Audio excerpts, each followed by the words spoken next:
दे दीजिए।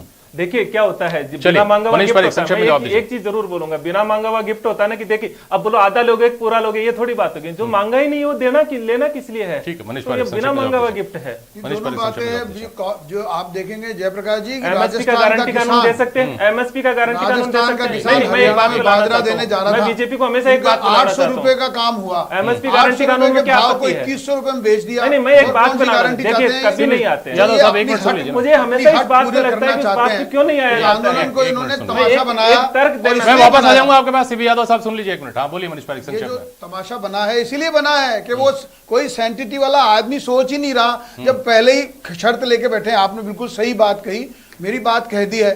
जो बात करेंगे क्या पता सरकार का यही कदम हो कि लीजिए गारंटी कानून, बात खत्म, उठिए।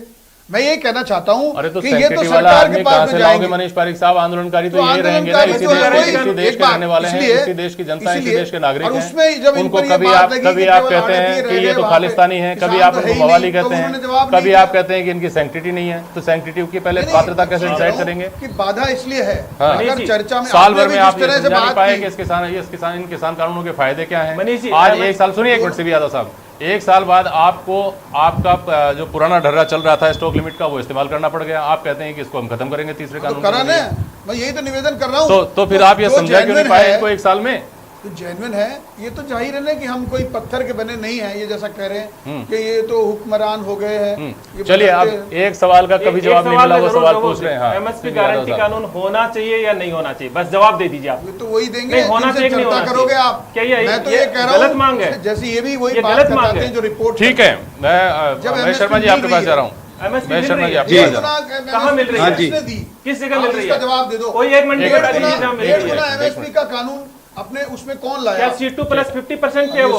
अरे आप छोड़िए ना, सुनिए मेरी बात। ये एक एक चीजों का हम भाई साहब ये बातें आपके जब भारतीय जनता पार्टी के केंद्रीय मंत्री और आपके किसानों के प्रतिनिधि मंडल बैठेंगे तब डिटेल में होंगी। लेकिन बहुत सारी बातें कह रहे हैं सीबी यादव साहब, आपके पक्ष के भी लोग, जिनके ऊपर हैरानी होती है।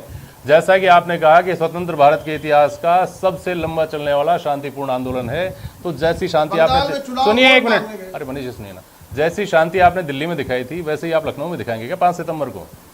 सीबी यादव साहब ये सवाल तो उठेंगे ना, उसी तरह की शांति दिखेगी लखनऊ में? लखनऊ किले में जाएंगे। मुझे लगता है किसान आंदोलन जिस तरह से शांतिपूर्वक चला है, बिल्कुल पूरे दावे के साथ। अगर वहाँ भी कुछ होता है तो वो जाहिर तौर पर सरकार ही करेगी। वहाँ भी कुछ गड़बड़ होती है तो स्टूडेंट सरकार के भेजे हुए होंगे। अरे जांच क्यों नहीं करवाते? मैं कह रहा हूँ जांच क्यों नहीं करवाते?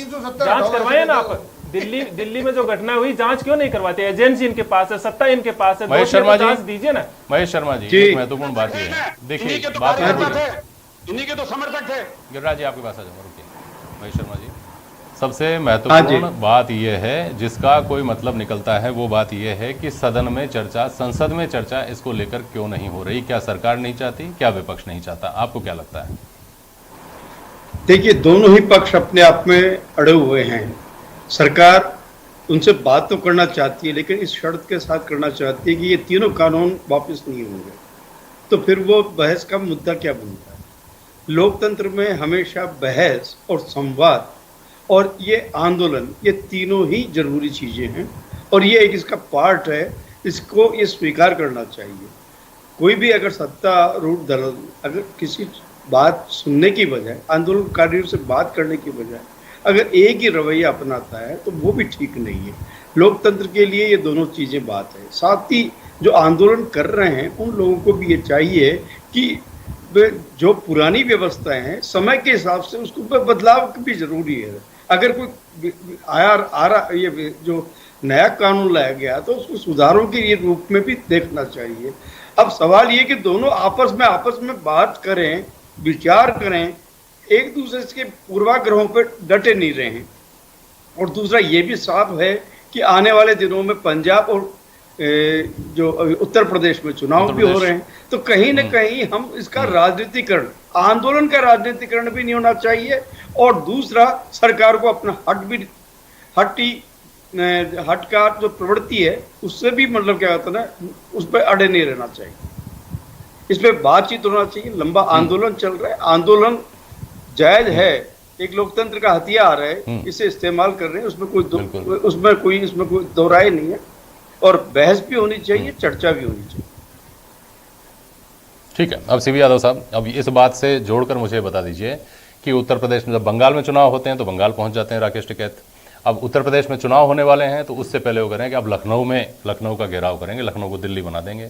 तो फिर कैसे ये इन आरोपों से कैसे बच सकते हैं कि आगे भविष्य में, जैसे हमने आज से 10 साल पहले एक आंदोलन से दिल्ली सरकार के मुखिया को एक राजनीतिक में बदलते हुए देखा, वैसे इस आंदोलन की ये आकांक्षा होगी कि यहाँ से भी कुछ राजनीतिक निकलेंगे। ये क्यों नहीं लगेगा लोगों को? देखिए, अर्थ कुछ भी निकाल लीजिए, लेकिन एक सवाल सीधा से उठता है कि ऐसा कौन सा तरीका बचा हुआ है। एक उस जगह आके देखिए कि अगर आज हम किसान आंदोलन लड़ रहे हैं तो ऐसा कौन सा तरीका बचा हुआ लोकतंत्र में जो इस्तेमाल करें।